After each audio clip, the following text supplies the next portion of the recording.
மல்லி சீரியல் நேயர்களுக்கு வணக்கம். டிஎன்ஏ டெஸ்ட் ரிப்போர்ட்டால் சுடரின் சுயரூபத்தை முழுமையாக தெரிந்து கொண்ட விஜய், இனி நடக்கப் போவது என்னன்னு தெரியுமாடி? இப்போ தான் சேனலுக்கு நீங்கள் முதல் முறையாக வரீங்கன்னா மறக்காமல் லைக் பண்ணிட்டு சப்ஸ்கிரைப் பண்ணிட்டு வாங்க.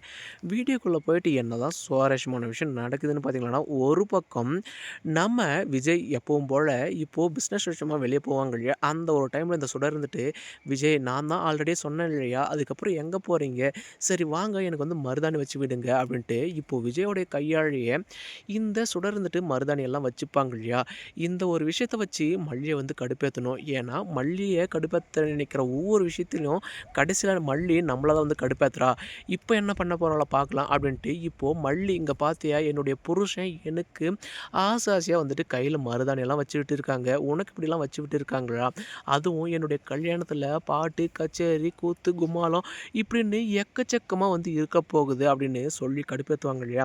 அக்கா நான் இந்த மாதிரி மருதாணியும் வச்சது கிடையாது, என்னுடைய கல்யாணத்தில் அந்த மாதிரி நடந்ததும் கிடையாது அப்படின்னு சொல்லும்போது, உன்னுடைய கல்யாணம் தான் திருட்டு கல்யாணம் ஆச்சு அப்படின்ட்டு மல்லியை குத்தி பேசுவாங்க இல்லையா. ஏன்னா ரஞ்சிதா காலத்தில் தான் விஜய் தாலி கட்டும்போது கடைசியில் நீ போய் தான் விஜய் ஏமாற்றி கல்யாணம் பண்ணிக்கினேமே, இது எல்லாத்தையும் நான் வந்துட்டு ராஜேஸ்வரி மூலிமா கேள்விப்பட்டேன் அப்படின்னு வந்து சொல்லுவாங்க இல்லையா.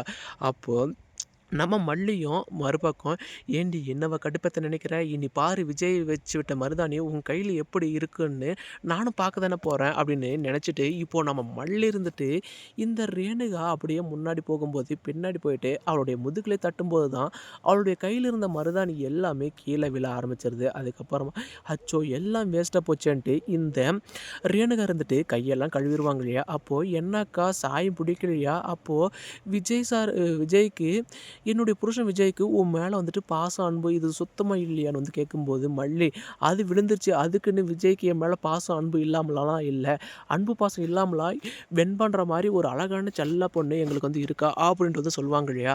அது உங்களுடைய செல்ல பொண்ணா யாருடைய செல்ல பொண்ணுன்னு எனக்கு நல்லாவே தெரியும் அப்படின்னு வந்து சொல்லுவாங்க.